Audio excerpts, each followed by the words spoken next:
Welcome to Mountain Stream TV. I am Kelsey O'Donnell, and here with me today is famous poet Thomas Rain Crowe. How are you doing today? I'm famous. So you're doing great. I'm doing famously. So you are, you have been a poet for how long? How old am I? Let's see. I started pretty young. Yeah? Yeah, my mother used to sing songs and recite poems to me when I was just teeny weeny, and she tells me that by the time I was 5, I was reading already. Oh, and reading a lot of poetry, of course, because I love to listen to my mother's poems and songs and things. So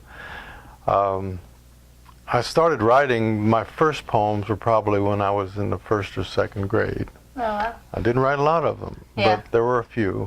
My mother's recently found some and said, "Oh, look what I found." And they're these little teeny poems that only a 1st grader would write. Yep. And you know how that is. So, Yes. but I've been doing it progressively more and more as I got older. Mm-hmm. So I've been doing it really all my life. I mean, really, in a very unassuming kind of way. Yeah. And did you study poetry in college?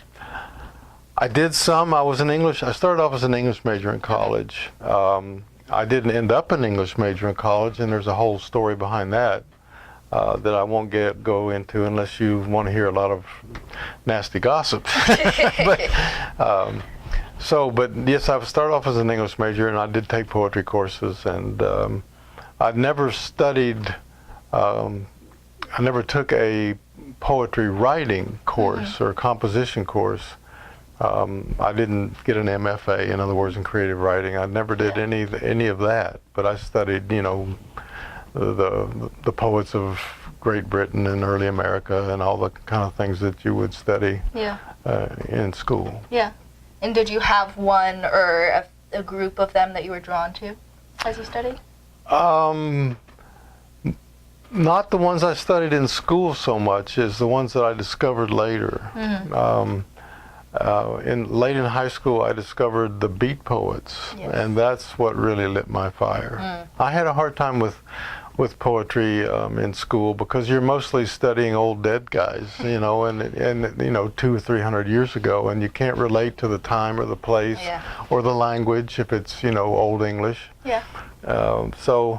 Never got real excited about it. I liked, you know, Robert Louis Stevenson as a child, and the Eugene Field, the limericks, and the things that were fun, you know, and childlike. But then you get in school and you get, you know, slammed with all these Chaucerian English poets, and you know, it's kind of hard to get too excited about. But then I came across the beats, and they were speaking my language in my lifetime about issues that I was interested in. And that's what really lit my fire. And then from there, I discovered the Russian poets of the early 20th century who I really took a shine to. And then it goes on, the French poets and the Spanish poets. I mean, as I went on and did more reading and discovering. But so it's like any life experience. It you know, it is expanded as you move along. Yeah. And so you talked about the beat poets. I know you spent time in San Francisco, and you are sort of a baby beat. And what that such an incredibly iconic group of poets and writers and artists, and such an incredibly iconic time to be there and to be in that creative sort of just haze that everyone was in. And what was that like? Well, it's an interesting question, and at an interesting time. I'm actually writing a book about the 1970s in San Francisco as we speak, and well, quite frankly, it was kind of like dying and going to heaven. I mean, for me, because at that point in my life, I was in my early 20s, and I was hanging out with all my heroes. I mean, how cool is that? Yeah. I mean, it's pretty cool. And my experience in school wasn't very good in terms of my literary or literature experience. So I was getting an education by being with the people who were writing the stuff that I loved. Yeah, absolutely. And, you know, as time went on, those associations turned into friendships. And I became colleagues or partners in crime, if you want to use that metaphor, with a lot of my heroes. And we were planning things, doing things, organizing things, publishing things, and literally just hanging out in the cafes and bars on a daily basis. In a bohemian neighborhood of North Beach, which was then a bohemian Italian North Beach neighborhood, where artists could afford to live in those days that they cannot any longer afford to live in. But it was very exciting. It's like everything in life. It's all about timing. And I was there at the right time in the right place, and it was just pure luck. Before I went to San Francisco, I had spent a little over a year in France, living in France, because I thought that to be a great poet you had to be French. I literally did. My heroes at that time were the French poets, Rimbaud and Baudelaire and Verlaine and that whole crowd, and I thought, well, if you're going to be good like those guys, you've got to live there, and you got to know the language. And I did know the language. I was kind of like you with Japanese. I studied it in high school and college, and I knew enough to speak it and to read it. And so I figured, like, okay, I can do this. It didn't work out for various reasons, and so then I went to San Francisco. And that's when this whole 1970s, what they're calling now the Renaissance, happened. And my association with the Beats and Beatitude magazine, which we resurrected during those years. So it was really my touchstone in terms of my literary education and my experience as a poet. And so I know that you are now doing some teaching of poetic sort of writing and nature writing and stuff like that, and how did you use those experiences in your own sort of literary education in sculpting how you're teaching it? Interesting question. I've never been drawn to teach. People have always told me, oh, you should teach. And I've never wanted to go back into the institutions. And I never really liked academia. It's just not my bag and not my milieu. And so the idea of teaching anything is kind of like, no, I really don't want to do that. I've been involved with organizations where I would go into like high schools and for arts programs where they're trying to get kids excited about the arts and writing and all, and do master classes and things like that, just to kind of be a cheerleader for kids in terms of writing. I've done that, but nothing on a consistent basis. So I was contacted a couple, 2 or 3 years ago by the North Carolina Arboretum. The woman who's the head of programming there is an old friend of mine, and she said that we've been trying to get a writing program as part of our catalog for, doing things, courses that people can take there at the Arboretum. And we've just not been able to get people to sign up for writing. It's really the only area that we've not had any success with. So she said, can you come up with an idea that might work, and we'll try it and see what happens? And so I came up with an idea, a title for a course, a 4-week course, one Saturday every week for 4 weeks, called Riding the Wind, or Riding in Place, actually, is what the first one was. Riding, instead of running in place, you're riding in place. It's kind of a play on words. And, it was about people writing about where they live. And in this particular case, it would be writing about Western North Carolina. And most of the people, it turned out that the class filled up. Help, how did they know that was going to happen? So it was another example of right place, right time, I guess. But most of the people in the class were not from here. They were people who had moved here from other places and loved the mountains. And so it wasn't hard for them to get excited about writing about their new place that they loved.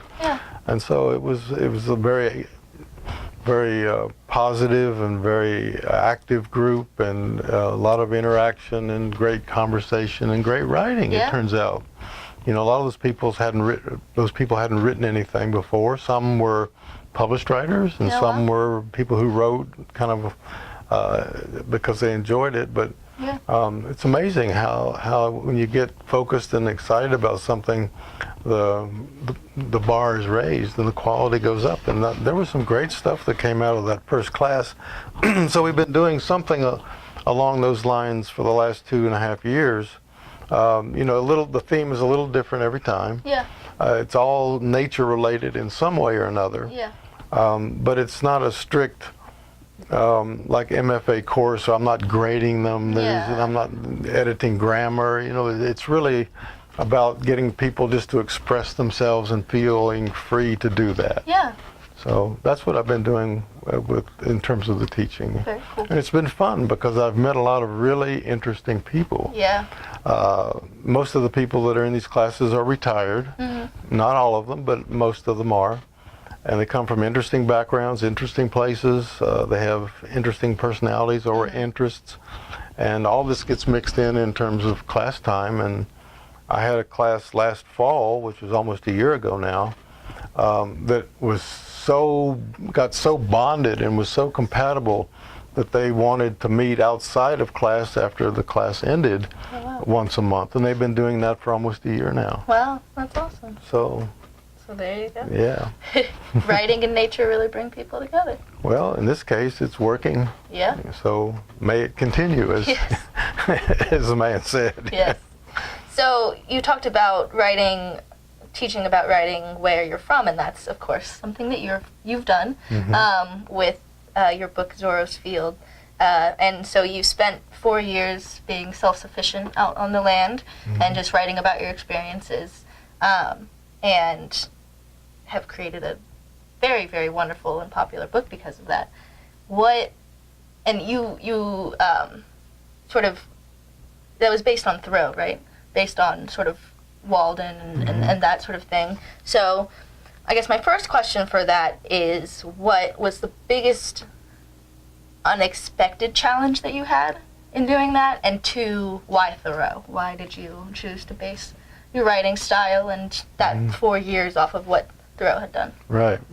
Well, I've been talking about heroes, and Thoreau was one of my heroes as a young person. I read Walden and, of course, his journals and different things over the years. And he was a rebel. Yeah. I tended to be a rebel. Yeah. So I identified with that type of person. But more than that, I would classify him as a genius. Yeah. That's not a word I use lightly, but I would say he was. And, like all geniuses, he was pretty crazy. People identify him more in terms of his personality than his work in often cases, which isn't really fair. Most really, really creative, brilliant people have their own little quirks. Yeah. So anyway, but I loved Thoreau early on. And so when I was living in Northern California and back to the land community where in the Sierras where Gary Snyder and a lot of people had moved back to the land to embrace the idea of what they were calling bioregionalism at the time, identifying the landscape and their parameters geographically instead of politically. Yeah. And so I got into that whole movement after I left San Francisco, and then came back east for what I thought was going to be just a winter. Yeah. I was living in a teepee on an 80-acre farm there in the Sierras, and in the wintertime it rains and it's colder and it's wet, and I'm living in a teepee. So maybe I'll go back to this little cabin in the woods that I used to hang out with an old mountain man when I was in college. Yeah. And I did. And the idea was I was going to spend the winter and then go back to California. Yeah. Well, I'm still here. I never went back. And so anyway, I got a little bit off the track there, but your question was exactly... So one, sort of Thoreau, why Thoreau? Right. And I guess... Okay. Yes. So when I was spending the winter in this cabin, as an escape from the rain in the teepee in California, I reread Walden. Oh, okay. And, you know, it all kind of came together. It was sort of like, well, I'm living in this little cabin about the size of Thoreau's cabin. There's a lake right down the road, Yeah. a little lake, and well, more of a big pond, really. And I'm growing my own food. I'm doing all the stuff that he proclaimed to be doing. Mm-hmm. And I was in my, my late 20s, and I'm very healthy and didn't have any responsibilities, didn't have a relationship going on, didn't have a job thing. And I thought, well, if I'm ever going to do what Thoreau wrote about, not that he actually did all that stuff consistently, but if I ever was going to live a life like that, now would be the time to do it. Again, it was all timing. And I'd never, lived intensively in that way. I'd done little parts and pieces of that life, so I had skills to do it, but I'd never actually tried to live self-sufficiently on my own that way. And so it was like a challenge. Yeah, I'm sure. It was a challenge, and the situation was perfect. I wasn't paying rent. The people were letting me live in this little cabin for nothing, and I had a little garden field out in front of the cabin. I had water. But there was no electricity, no plumbing, and none of that. But that's easy. So I just decided, after spending the winter there and sort of getting in a groove, to just continue doing it, to see how far I could go with this. Well, I ended up spending 4 years. And I probably would have spent more, except for the situation changed. The people that owned the land I was living on was a 125-acre old mountain farm, and along the Green River. The patriarch, the person that owned the property, died, and so the family dynamics in terms of who owns the property, what they're going to do with it, and everything changed, and they wanted to clear cut the woods and cut down the orchards and do all kinds of crazy stuff to the land. And that wasn't why I was there. So that was the end of that. But basically, that's it. In terms of the Thoreau leading me into that reality, that world, and then writing the book. I wrote the book 20 or 25 years later. I took elaborate notes, daily notes, while I was in the woods, and so I had a lot of detailed reference. And so when I started writing the book, I thought I had to write it like Thoreau. I mean, literally, I had to write with his style and his voice. No can do. No can do. So that stopped it. I mean, I literally stopped. I hit a wall. Because I thought, if you're going to write this book, it has to be at least that good. And I couldn't write like Thoreau, so I stopped. And then somebody told me, no, just write it in your own voice and just write it down. Don't be so self-critical. And then, you can go back and revise and polish and if you have to. So that's what I did. And what was your sort of going back on such an intense experience? That must have been quite the trip, assuredly, in terms of the memories and the sort of looking back and having those 20, 25 years to reflect on who you were, how you changed, and what was that experience like in terms of writing it, and looking back at those notes, seeing how different, if you were different, or maybe you weren't different, of sort of thoughts, or how you would have acted differently, or did you ever have moments of like, what were you thinking, old self? Well, hindsight is often 20/20, as they say, and so. But there wasn't a lot that I would have changed or could have changed. I mean, it was what it was. Looking back on it 25 years later, it's like somebody else's life almost. It's almost like remembering a movie or something. Luckily, in my case, I remembered with a lot of detail. Because it very heavily impacted my consciousness, my soul, my DNA. I mean, it was the best education I ever got. Anywhere, on any level, any subject. Number one, I learned about myself. I found out who I was.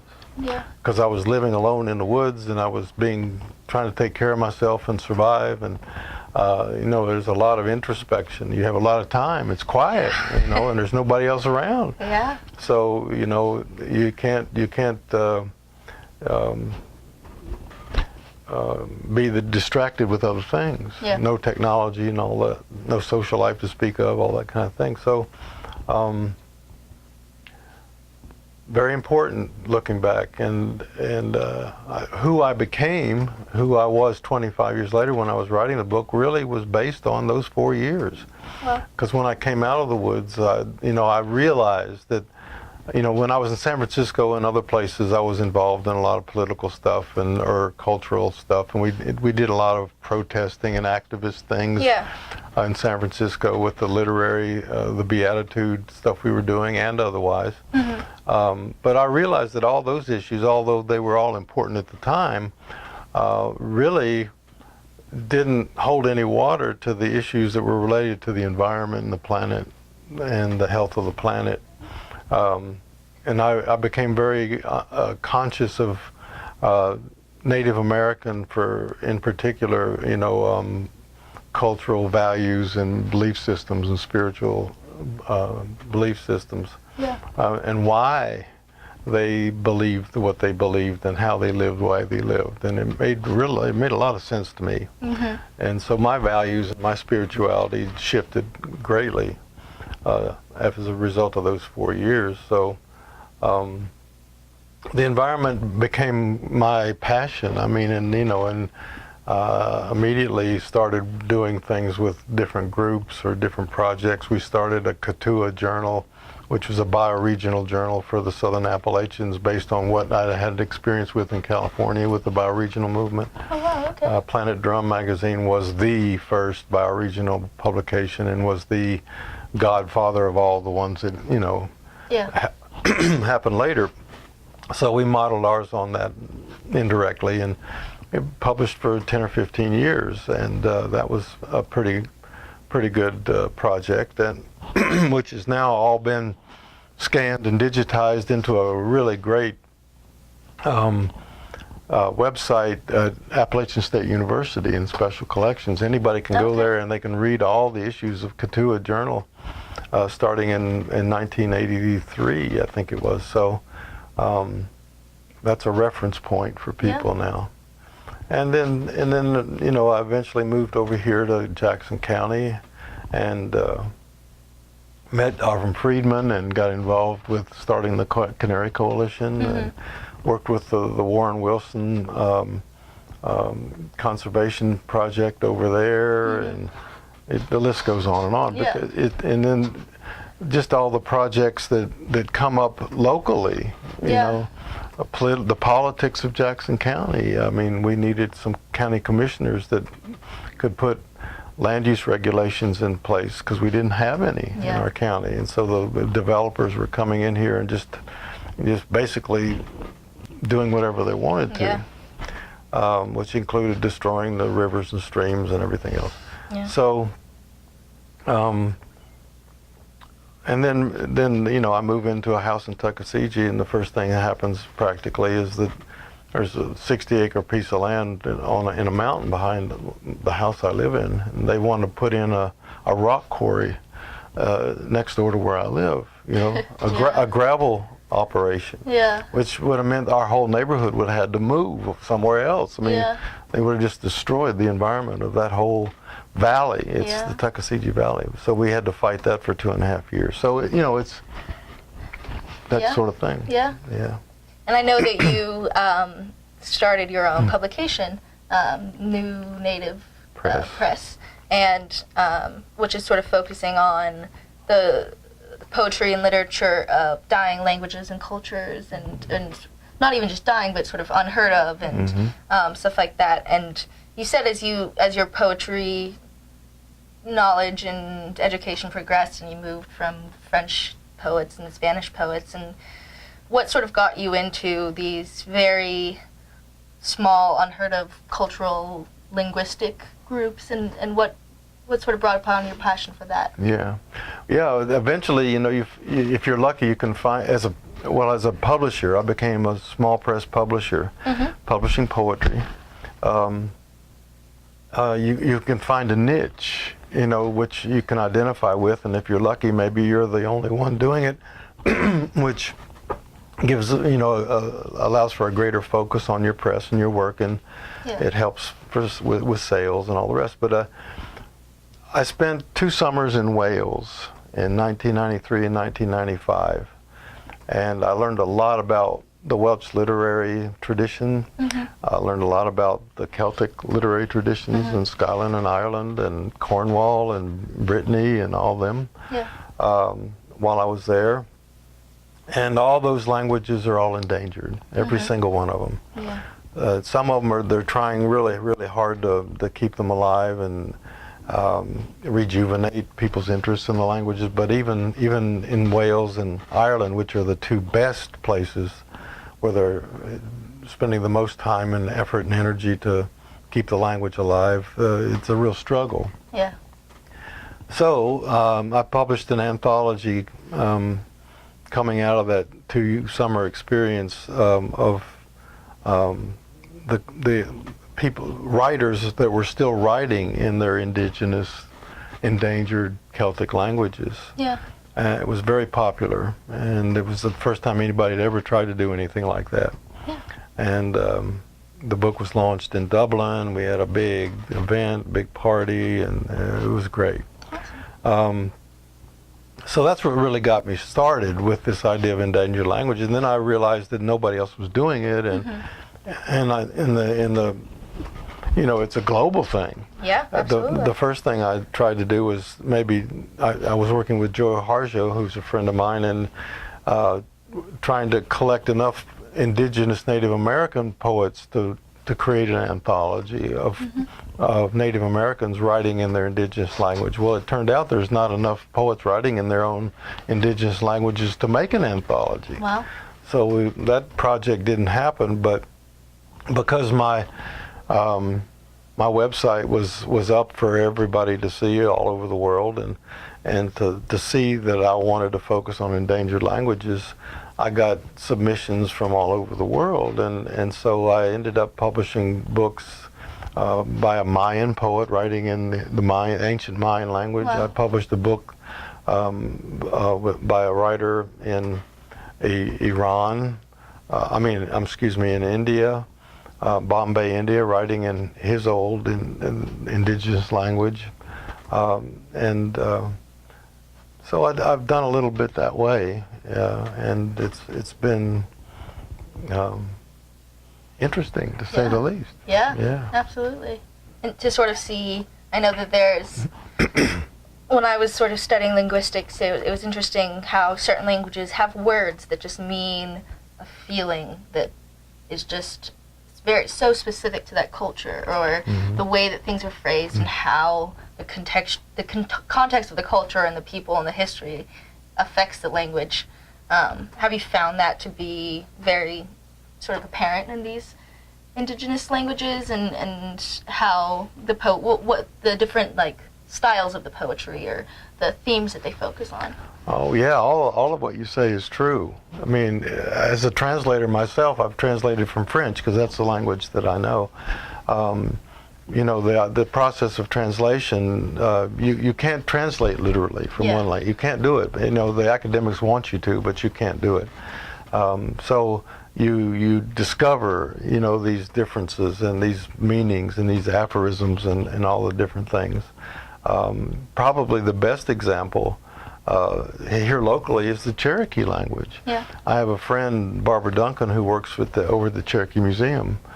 She's a folklorist, and she's working with a full-blood traditional Cherokee who speaks the language, and they're trying to create, and they have actually created, a program to teach the Cherokee language to people, so that it's possible to do that. And the Cherokee language is so different from any of the Western languages that you can't teach it the same way. Yeah. It's not about the vocabulary and verb forms and all that. Yeah. It's structured very differently, so that prefixes and suffixes and words can be changed and positioned in certain ways to mean all kinds of different things, and one word can mean a whole idea. Yeah.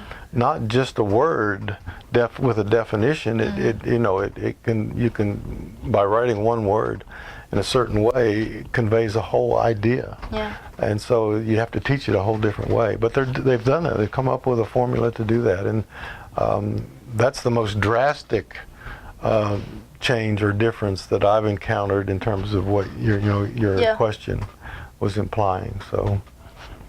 Very interesting. And it's very local. It's right down the road here. Absolutely. Yeah. Yeah. It's.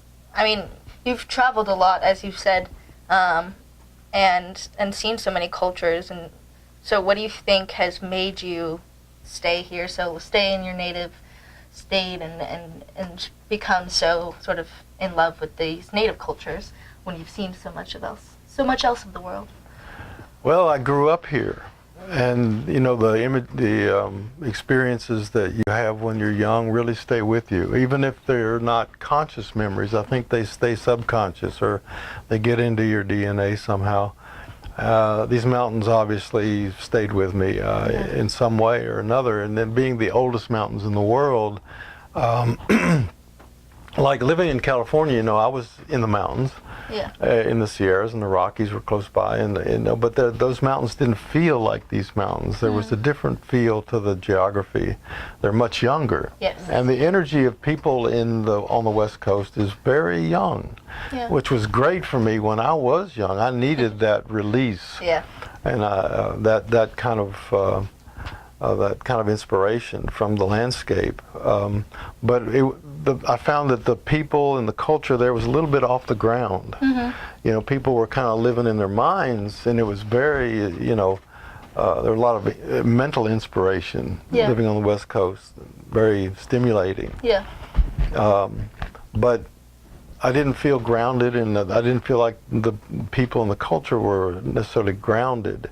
I'm the kind of person that likes to take ideas and do something with them. I call it making thoughts into something material, materializing your dreams, and it was hard to do living on the West Coast. Nobody else seemed to want to do the work of making these great ideas come into being.